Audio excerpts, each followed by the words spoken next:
दो हफ्ते से चल रही इजराइल गाजा की जंग के पीछे के खुलने लगे कई राज। क्या इस जंग को खुद से इजरायली वजीर आजम ने दी थी हवा? गाजा में बिना बिजली पानी खाने के किस तरह के बन चुके हैं हालात, और भी ऐसी कई बातें जिन पर से नहीं उठाया गया पर्दा। जानने के लिए देखिए हमारी यह खास रिपोर्ट। इजराइल और गाजा के बीच चल रही जंग को अब लगभग 2 हफ्ते होने को आए हैं। इस बीच इजराइल ने गाजा के लिए 9 अक्टूबर से ही पूरी तरह से बिजली, पानी, खाना, दवाइयाँ, फ्यूल, इंटरनेट, हर एक चीज पर मुकम्मल पाबंदी आयद कर दी थी। इंसानियत का गला सिर्फ यहाँ तक ही नहीं घोटा गया, इन सभी पाबंदियों के साथ साथ इजराइल की जानिब से लगातार बमबारियां जारी हैं और खबरों के मुताबिक अब तक लगभग 2800 से ज्यादा फलस्तीनी लोग मारे जा चुके हैं। हजारों की तादाद में अभी भी मलबे के नीचे दबे हुए हैं।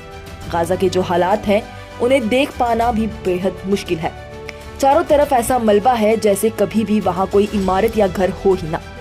गाजा में जो लोग बचे हैं वो स्कूलों, अस्पतालों में पनाह ले रहे हैं। पर वहीं 16 अक्टूबर को छापे एपी न्यूज के आर्टिकल के मुताबिक गाजा में यूनाइटेड नेशन के बनाए गए शेल्टर होम में पानी खत्म हो चुका है। गाजा के अस्पताल में काम करने वाले सर्जन महमूद मातर ने बीबीसी से बातचीत में कहा कि अस्पताल पूरी तरह से भर चुके हैं। गाजा के अस्पताल में काम करने वाले एक और शख्स का कहना है कि अस्पताल में फ्यूल पूरी तरह से खत्म हो चुका है। 60 मरीज डायलिसिस पर हैं, 35 मरीज आईसीयू में हैं, जिनकी जिंदगी खतरे में चल रही है। यही हालत गाजा में जितने भी अस्पताल हैं उन सभी जगहों की है। 18 अक्टूबर को हेल्थ ऑफिशियल्स की जानिब से एक इत्तला दी गई जिसमें बताया गया कि गाजा का इकलौता ऑन्कोलॉजी अस्पताल यानी कि कैंसर के मरीजों का अस्पताल का फ्यूल भी कमी के चलते अगले 48 घंटों में पूरी तरह से शट डाउन हो जाएगा। अगर बात गाजा पट्टी की करें तो ये इलाका सिर्फ 365 स्क्वायर किलोमीटर का है, जो कि नई दिल्ली के मुकाबले में 1/4 ही है, और इसे इतने से इलाके में 23 लाख लोग रहते हैं। पर यह बात आपको जानकर हैरानी होगी कि गाजा की आधी आबादी सिर्फ बच्चों की है। यही वजह है कि गाजा में मरने वाले लोगों में ज्यादातर खवातीनें और बच्चे ही हैं। जंग शुरू होने से पहले भी गाजा के हालात कुछ सही नहीं थे। वहाँ पहले भी लोग काफी बुरी हालातों में रहा करते। वो कहीं भी बाहर जाते तो इजराइल की मर्जी के बिना नहीं जा पाते, तभी शायद उसे एक ओपन प्रिजन यानी कि खुली जेल कहा जाता है। इजराइल के गाजा पर पूरी तरह से ब्लॉकेड की मुखालफत कई देशों की जानिब से की गई और कहा गया कि इजराइल कम से कम वहाँ खाने, पानी, दवाई और बिजली पहुँचाने दे। लेकिन इजराइल ऐसा सब ना करके गाजा में उल्टा पैम्फलेट्स भेज रहा है, और पैम्फलेट्स भी एक और धमकी के। आपको बताएं तो इजराइल ने शुमाली गाजा में रह रहे लोगों को जल्द से जल्द वहां से सब कुछ खाली करके जनूबी गाजा में चले जाने को कह दिया है। इत्तला के मुताबिक शुमाली गाजा में कम से कम 11 लाख लोग रहते हैं, जिसमें से 6 लाख लोग जनूबी गाजा में चले गए, पर फिर भी वहां पर जाने पर भी वो लोग महफूज नहीं है, क्योंकि खबरों के मुताबिक जनूबी गाजा में भी कई हमले किए गए हैं। इसी बीच इजराइल और लेबनान में भी जंग की शुरुआत नजर आ रही है। वहाँ भी दोनों मुल्कों के दरमियान बमबारियां जारी है। हमास तंजीम के साथ साथ हिजबुल्लाह तंजीम ने भी इजराइल पर हमले करना शुरू कर दिए हैं। वहीं दूसरी तरफ ईरान ने भी इजराइल को सामने से आगाह कर दिया है कि रुक जाओ वरना वो भी पीछे नहीं हटेंगे। अब यहाँ तक की बात थी गाजा और उसके साथ में मुलव्विस मुल्कों के हालातों की। अब आते हैं उन सवालों पर जो सबसे ज्यादा शक को पैदा कर रहे हैं। पहला सवाल ये कि आखिर गाजा के पास किस तरह से 5000 रॉकेट आ गए और इजराइल को इस बात की भनक तक नहीं लगी, जबकि इजिप्ट ने इससे पहले इजराइल को आगाह किया था कि हमास उस पर हमला कर सकता है।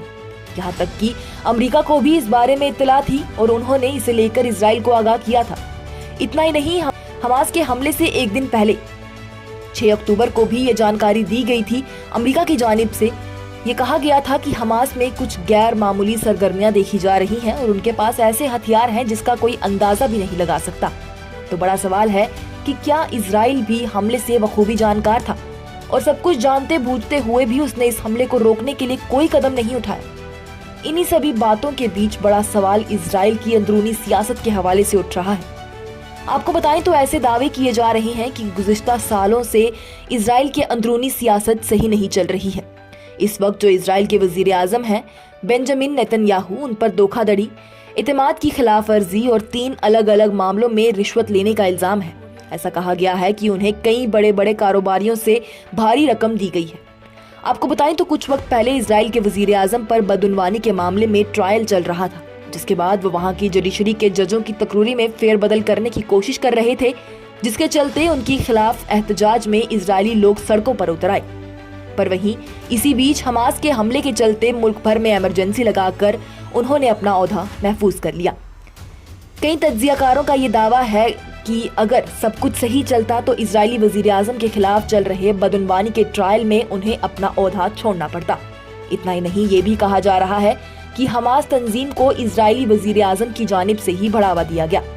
لوگوں کا کہنا ہے کہ بنجامن نیتن یاہو نے فلسطین کے اصل اقتدار کو پوری طرح سے نظر انداز کر دیا اور مصر کی جانب سے حماس تنظیم کے ساتھ مذاکرات کرنے کی کوشش کی تھی۔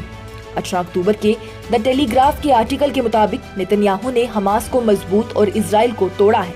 وہیں دی ٹائمز آف اسرائیل کے ہی ایک آرٹیکل کے مطابق جو کہ 8 اکتوبر کو آیا تھا، اس میں یہ کہا گیا کہ کیسے سالوں سے نیتن یاہو نے حماس کو ناودار کیا اور آج اسی نے اسرائیل کو منہ پر تماچا دے دیا۔ آپ کو بتائیں تو کئی رپورٹس کے مطابق اسرائیل میں حالیہ میں ہوئے ایک پولز میں یہ کہا گیا کہ صرف 29% لوگ ہی ایسے ہیں جو نیتن یاہو کے حق میں ہیں، باقی سبھی ان کے خلاف ہیں۔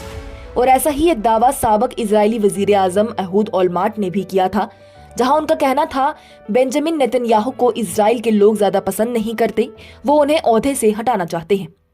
جیسے جیسے یہ خبریں باہر آ رہی ہیں، الگ الگ لوگوں کی الگ الگ رد عمل سامنے آ رہے ہیں اور انہی بیانوں سے اسرائیل کی اندرونی سیاست کے الگ الگ پہلو نکل کر باہر آ رہے ہیں۔